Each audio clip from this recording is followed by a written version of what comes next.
First bite.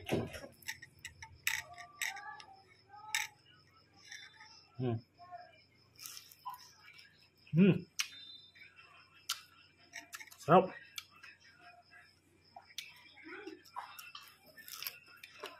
Sa mga ngayon, kakain tayo ng siw-siw na 1 day year old. 1 day na nga, year old pa. Yo, what's up mga kanayon? May nabili akong 1 day old dito sa amin. Shout out sa napagbilihan ko nito kay Ate Jinjin, Perijin Karani. Ayun oh. Dahil nagki-crave tayo ng 1 day old mga kanayon, prito na natin to. Ready to fry na to mga kanayon, pero mas gusto ko ng may twist, kaya lalagyan natin ng paminta. Ng chicken breading mga kanayon. Kunti lang. Pang twist lang.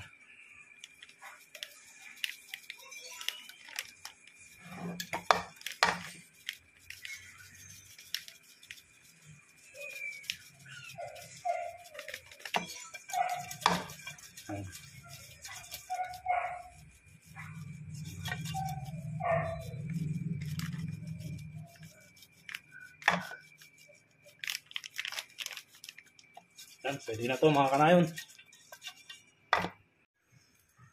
Prituin na natin to mga kanayon. Dapat deep fry.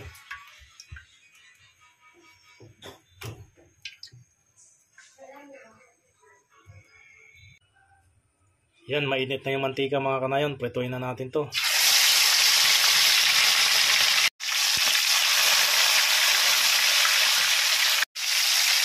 Dapat yung crispy to mga kanayon.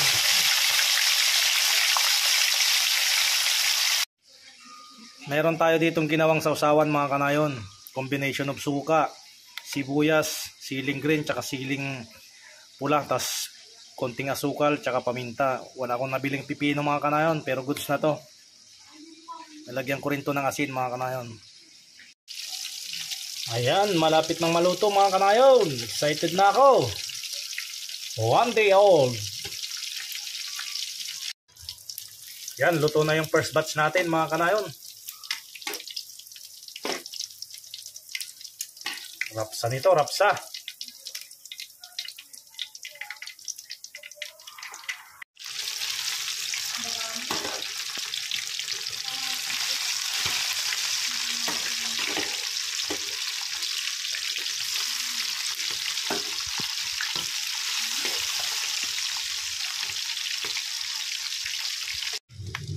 Yan, luto na rin yung second batch mga kanayon.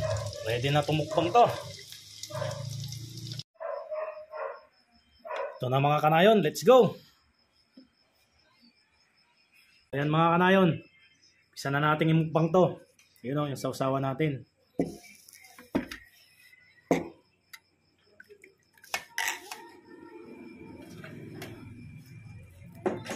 First bite.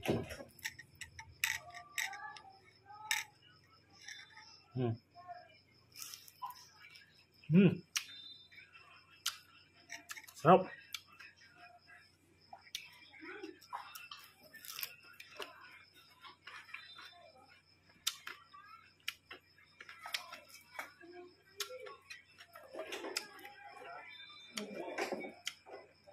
Yung 1 day old mga kanayon, kain lahat to.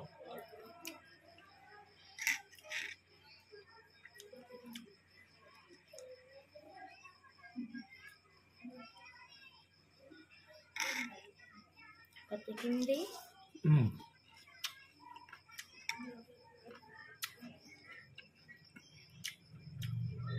Patikim.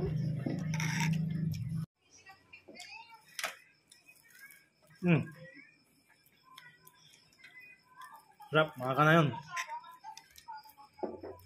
Sarap, sarap, sarap. Sarap sa mga kanayon. Marami-rami na rin itong nabili ko mga kanayon. 140 pesos kalahating kilo. Nasa 20 plus pieces.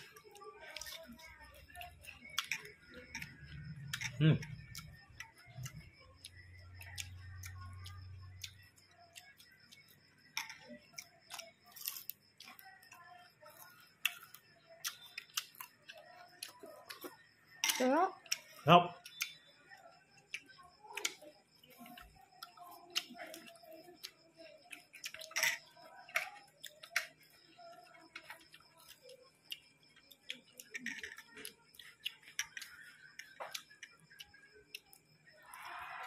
Century mukbang.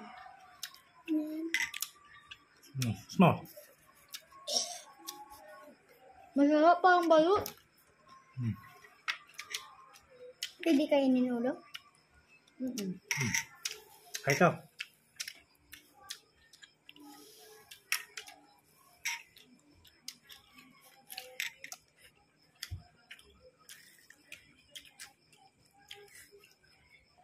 Sarap, no?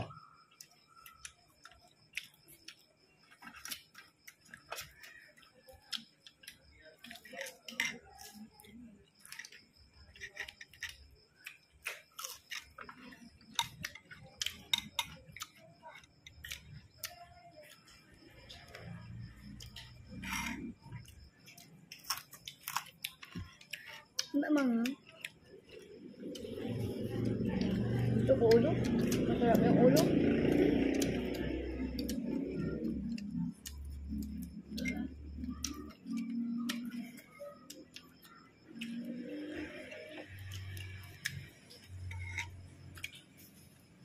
Ah, Hi guys, so kain ako ng 1 day old daw.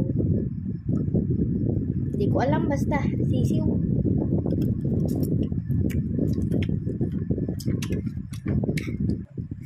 ito na nga mga kanayon. Solve, boss. Last piece mga kanayon.